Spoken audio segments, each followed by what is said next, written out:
U.S. leaders moan incessantly about how other governments should treat their own people. America's moral superiority is routinely touted as why the U.S. is legitimate to intervene in the affairs of others around the world. Time and again, they pull out the human rights card to admonish the human rights abuses in other countries, justifying sanctions, bombing campaigns, or invasions to overthrow their governments.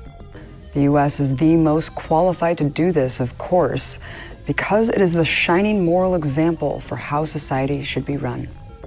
Yet 2.2 million people sit rotting in American jails, 7 million in the prison system, counting probation and parole, astronomically higher in absolute numbers and per capita than in any other country in the world. The U.S. has only 5% of the world's population, yet a stunning 25% of its prisoners, meaning 1 out of every 100 people in America is living behind bars.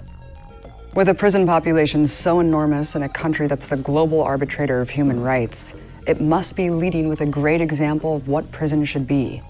So what are conditions like in these so-called correctional facilities? Prisoners aren't just warehoused in the millions, they're packed on top of each other like animals. At the end of 2010, the Federal Bureau of Prisons was operating at 36% overcapacity on average. California prisons are 144% of capacity. In Alabama, the most overcrowded prison state, sits at 195% of capacity. In 2009, one prison in the heart of Dixie was overflowing at 319% of capacity. Even the Supreme Court has deemed prison overcrowding cruel and unusual punishment. Cramped conditions may be livable, but extreme temperatures are deadly. This year, a homeless veteran at Rikers Prison baked to death in a cell that exceeded 100 degrees. In Texas, at least 14 inmates have died due to extreme heat since 2007, with cells averaging 90 and reaching upwards of 130 degrees. Even the most basic human survival needs are choked. Despite huge budgets, prisons strive to allocate only the minimum food required and of the lowest quality, spending about 1/3 feeding inmates what it should cost for a basic nutritional diet. In some cases, prisoners are literally starving.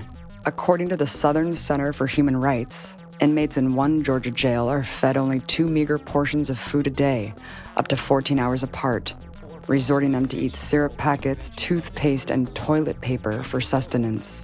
Even more disturbing are incidents like the one at Rikers this past March, where 22 prisoners became violently ill after eating meatloaf laced with rat poison. But prison is not just hell on earth for inmates. It's also hell for the families and loved ones of anyone incarcerated. Extreme difficulty in visiting prison aside, the system even makes talking near impossible. In addition to severe restrictions on communications, prisoners are also charged exorbitant dollar-a-minute fees. The telephone service providers kick back 42% of their massive revenue to the state, amounting to $152 million annually. 24 Texas jails have already eliminated in-person visits altogether, replacing them with expensive video chat services. Incarcerated people are also subject to savage brutality from the only people from the outside they're allowed to see. Extreme violence from prison guards is widespread, although done hidden behind walls, knowing that their actions will rarely, if ever, be scrutinized. A survey at Clinton Correctional Facility found that 90% reported common physical assaults by staff for even the most minor infractions. The report also corroborates what others have found across the country, that people will be brutally beaten, thrown back in their cells without medical attention, and threatened with more violence if they seek medical attention. If wounds are too severe, it's no worry to the guard, because routinely the medical staff will cover up for them. In some cases, guards were even found to be forcing inmates to fight in gladiator-like tournaments. Well, the most subtle form of brutality in the prison system is the denial of medical attention. Prisoners get hurt, prisoners need medicine. Sometimes the medicine is a week delayed, and a person might have high blood pressure and need to take the medicine on a daily basis, and it might take them a week, 2 weeks, or a month. It certainly damages organs. The most inexpensive healthcare providers are used. Anybody that can make the cost of healthcare for prisoners at the lowest, they get the contracts, and of course it's very abusive. It's not just physical violence. In 2014, the Bureau of Justice reported that prison guards account for half of all sexual assault allegations, and that it was extremely rare for any of them to go to trial for the accused crime. Of the guards who are caught sexually abusing prisoners, 1/3 are allowed to resign before the investigation concludes, eliminating any public record. One of the guards' most important jobs is making sure everyone's put to work, all day, every day, making pennies on the dollar for corporate America. The country's biggest corporations, McDonald's, Walmart, American Airlines, and others, line their pockets with outsourced prison labor to manufacture everything from food to furniture to staffing call centers.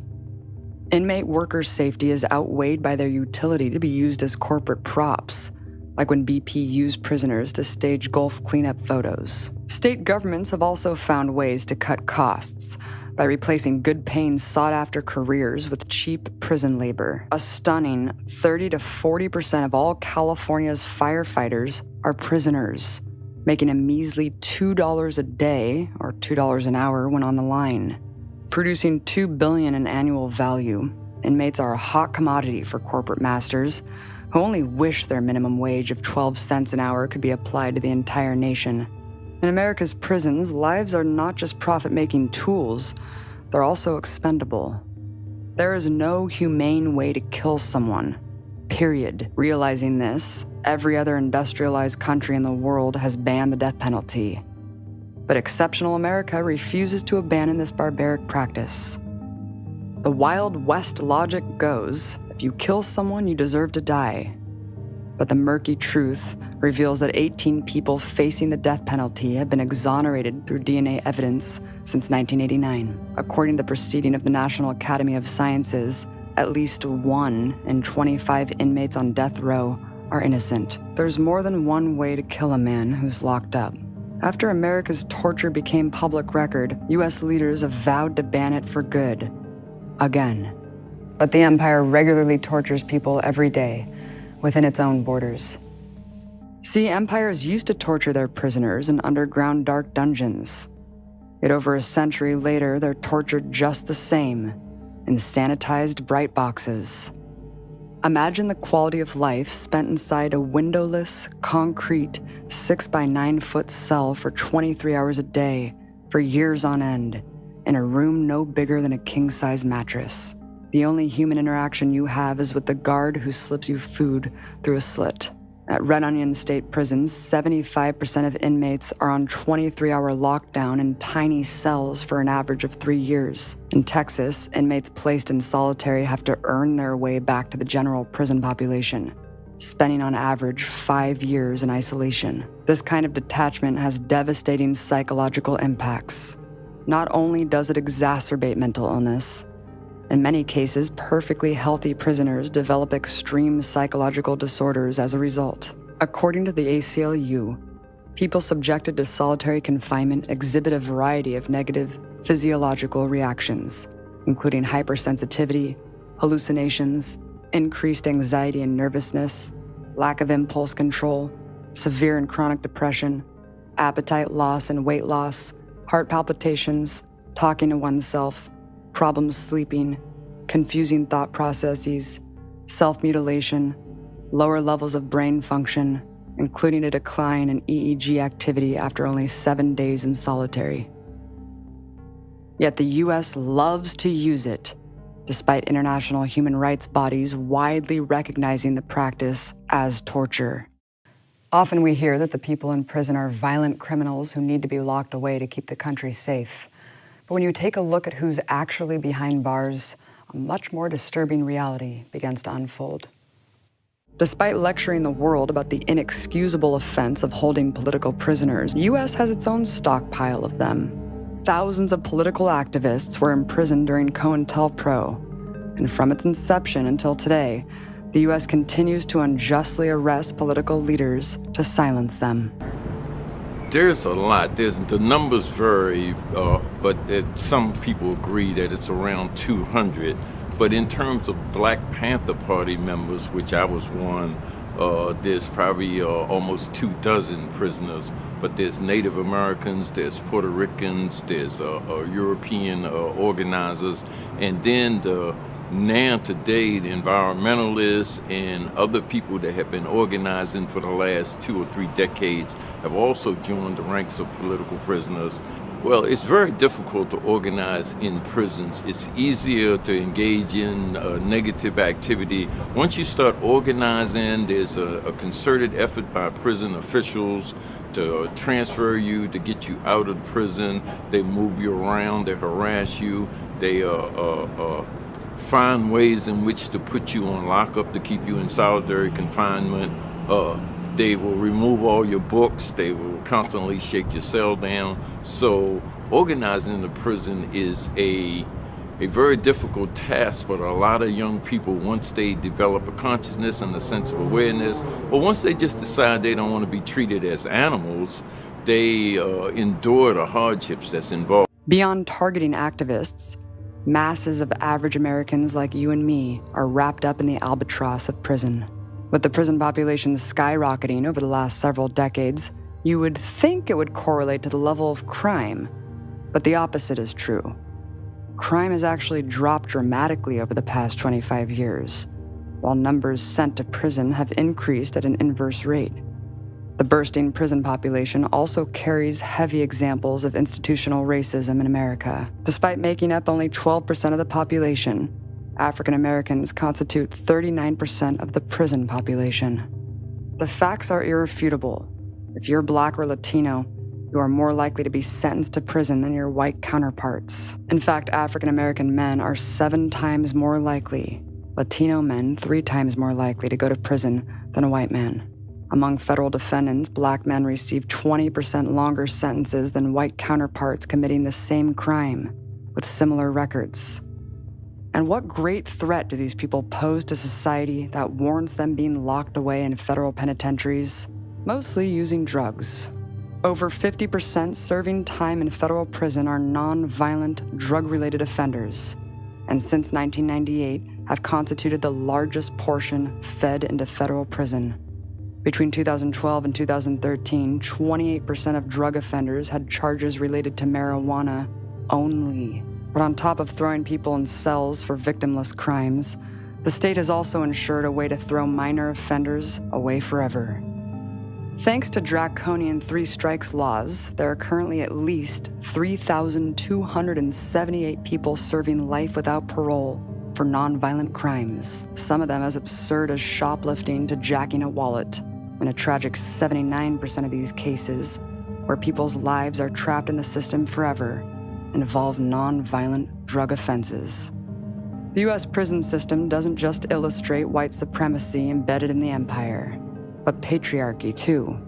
One California prison study found that of all the women behind bars for killing their significant other, 93% were abused by that person, and 67% killed their significant other while defending themselves and their children from life-threatening attacks from their abuser. Self-defense, even without a victim, is punished. In the case of Marissa Alexander, the victim of repeated abuse was given 20 years in prison for simply firing a warning shot in the air while her abuser was trying to kill her. After public outcry won her an appeal, the prosecutor tried to increase the sentence to 60 years. Then there's the refusal to recognize the existence and rights of trans women by misgendering them, therefore placing them in extreme danger. In general, 4% report sexual abuse while in prison, but that number shoots to 59% for trans women. Harrowing stats aside, the empire defends mass incarceration with the mantra that those in prison are there by their own doing. We all make our own decisions. But what about those who can't? In the belly of the empire, how are the most vulnerable treated, including people medically deemed unable to care for themselves, people with debilitating mental illness like bipolar, schizophrenia, post-traumatic stress disorder, and more? They're discarded, thrown on the streets, and punished in cells. In testimony before Congress in 2010, Ohio Governor Ted Strickland estimated upwards of 40% of mentally ill people in America become wrapped up in the criminal justice system. Right now, there are 10 times as many people with mental illness in prison than in hospital care. The trend of mental illness is startlingly high across the board. In federal prison, inmates with diagnosed mental health issues consist of 45% of the population. In state prisons, it's even higher, 56%, and a whopping 64% of inmates have mental illness in local jails. But this cruelty and neglect isn't just endured by mentally ill adults. It's extended to the even more vulnerable, children. For example, the Arizona Department of Juvenile Corrections estimates 35% of jailed youth suffer mental illness, with 50% on psychotropic drugs. However, the mentally ill aren't just left to languish in prison. They're also executed. Since 1983, at least 60 people with mental illness or retardation have been killed by the state. The system has been shown to be stacked against poor people, regardless of race. Even though drug use is comparable, police aren't looking for drugs in Beverly Hills. Poor neighborhoods are the most heavily policed and the most routinely harassed. And once you're arrested, you only get the best justice money can buy. A great secret of this so-called justice system is that the right to be tried before a jury of their peers is hardly the norm. Most are pressured by fear and coercion to take plea deals, told they're going to be found guilty anyway. More than 90% of criminal cases are never tried before a jury. Others go to jail not for jailable offenses, but for the inability to pay fines and court fees. A 2010 Brennan Center report found that of the 15 states with the largest prison populations, all had a practice of arresting people because they were unable to afford fines. For example, Ferguson's nearly all-white police force pull over African Americans en masse and slap them with expensive tickets, whether or not they commit traffic violations. Unable to pay, residents are sent into the pipeline of the prison system for 2 weeks or more. In 2013, the city issued 33,000 arrest warrants for unpaid traffic tickets. Ferguson has a population of 21,000. Many remain in the system because they can't afford bail.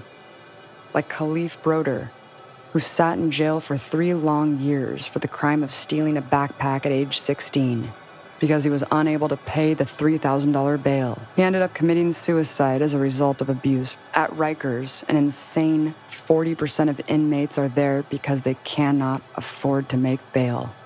But at least the system throws the gauntlet down on all crimes equally. Actually, if you have money, you can get away with pretty much anything. Robert Richards IV, billionaire heir to the DuPont fortune, found guilty in 2009 of raping his 3-year-old daughter. How many years in prison did he receive for this heinous offense? None. The judge said he, quote, wouldn't fare well in prison. Let him go home on probation instead. Beyond individuals, though, an entire clique is exempt from prosecution. Bank of America, Western Union, JP Morgan Chase, and HSBC are known to be laundering billions in drug money for cartels in Mexico, while millions of poor people are funneled in and out of the prison system for possession of small amounts of drugs. Banks openly engage in flagrant criminal drug activity to the point of making the drug trade possible without fear of any real punishment. Racism and inequality in the justice system don't happen in a vacuum. The economic function American prisons serve cannot be overlooked when we want to understand how the freest country on earth ended up with the most prisoners. I sat down with Eugene Puryear, author of Shackled and Chained, to talk about the roots of mass incarceration and how it evolved in U.S. society. Well, I think that what we have to understand about prisons in the United States is that they're ultimately a form of social control. They're an element that exists as a broader part of the economy that helps discipline the labor force. And so when you think about slavery, for instance, and the things that came after it, it's sort of a three-step process for the African American population in particular in America. So on the one hand, you have Africans who are brought here, amalgamated from a number of different ethnicities, peoples, nations, so on and so forth, molded into one people. And really, when you look at the development of the prison system in America, in the South, prisons were very underdeveloped because primarily slavery was the institution that was used to control labor, to control where people were living, where they went, how they traveled, the security system, the patrollers, sometimes called paddy rollers at that time, that were all policing the population that existed at that time. That was the primary labor force, the servile labor force. Then following the end of slavery, what you have after a brief flourishing of Reconstruction is this new system called Jim Crow. And Jim Crow used things like convict leasing, which was a small amount of the individual, in terms of the individuals who were involved, but in terms of the role that it played, it was for African Americans who were still needed to be this major agricultural labor force, cotton, indigo, so on and so forth. That really was the pivot of the world capitalist economy. They couldn't just have people going wherever they wanted, leaving the plantation, doing whatever they can do. So on the one hand, you see that there's no land reform during Reconstruction. On the other hand, that you see that the laws that were getting people swept up into this convict leasing were primarily around quote unquote vagrancy or things of that nature. Essentially, if you weren't employed or people thought you were doing something suspicious, you could be picked up and thrown into these labor gangs that existed that were, in the mines primarily, also in the railroads and a lot of the new industry in the South. And so you can see that the role of convict leasing, which was the early development of the prison system as such in the southern part of the country, is almost 100% aimed towards controlling labor. And when we look at our current system of mass incarceration, we have to look at the fact that at the same time you see prisons exploding, you see a big changeover that's happening in terms of the economy in America, and mass incarceration, militarized policing, and things of that nature become an institution that is existing as a band-aid, because you've already decided we're going to economically devastate communities. And instead of doing things that are going to help people, what we have to do is ring fence and control the social conditions that are arising from this that create a number of different problems. Eugene, in your book, you say that, quote, sections of the population have been rendered superfluous to the normal productive process. What did you mean by that? Well, what I meant by that is when you see what's happening with this economic crisis, the question is, what is the answer going to be? And so not only do you start to blame poor people more for the problem and cut back on social programs and the like, but to restore the rate of profit, what the capitalist class, the ruling class, the 1%, whatever you want to call them, in this country decided to do was globalize the chain of production and start to move factories, the so-called runaway factory movement, first to the South and the so-called Sun Belt, the Southwest California, where labor was cheaper, and more importantly, where labor laws were completely weakened. And then after that, on to Latin America, on to Asia, and the process that many of us know as quote-unquote globalization was really a search for the cheapest possible form of labor to reduce the cost to increase the rate of profit. And so not only do you have jobs moving away in the general sense, but you have a rise in structural unemployment that is having a huge effect. And if people look at, for example, the employment to population ratio, which is really the best way to look at how many people are employed, it's very interesting to look at the peak level, which starts in 1979, and you start to see it just steadily going down till today. And I think that's a powerful statement about the fact that not only are jobs leaving, but we need fewer people to work. And so what you have is a whole population of people that you've said, okay, we told you that we were going to integrate you into the economy,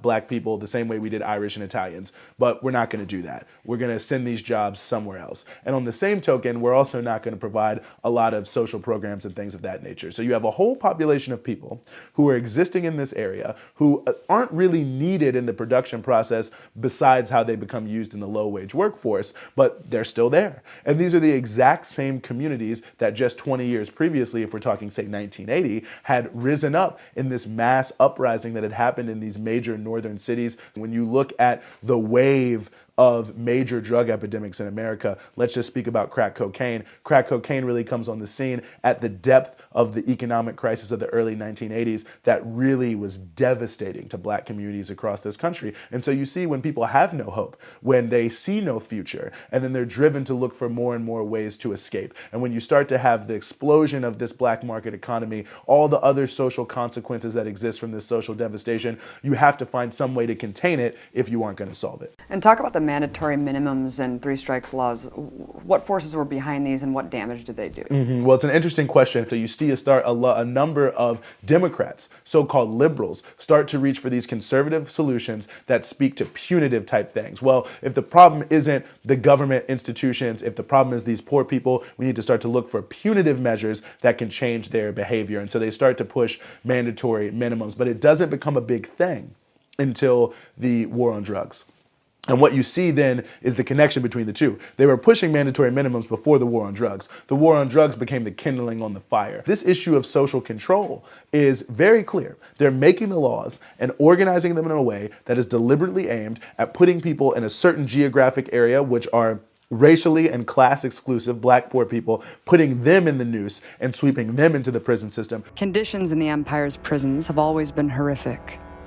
And people incarcerated, along with their supporters on the outside, have always organized together to change them. In 1971, the Attica uprising in San Quentin prison forced the government and prison authorities to take the prisoners' demands seriously and succeeded in winning real reforms.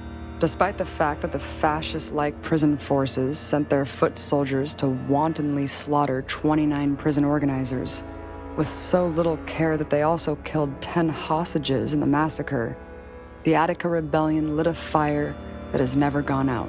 And 2013 saw the biggest prison strike possibly in world history, where tens of thousands of California inmates came together to protest poor nutrition, torturous use of solitary confinement, and more. In less than a week, the strike spread to 24 state prisons and 4 out-of-state contract facilities, where inmates refused to eat, perform work assignments, or attend required classes. As a result, state lawmakers were forced to hold public hearings on conditions in maximum security prisons and the prevalent use of solitary confinement. Hope can come from such an ugly disease. The empire has exposed that these structures exist for nothing but to maintain its power and wealth, while wasting the potential of so many millions of human beings, so many young people, so many in need who deserve to be part of society. If prisoners under the most severe repression can organize coordinated political actions across more than a dozen high-security prisons, imagine what we can do on the outside to build solidarity to end mass incarceration.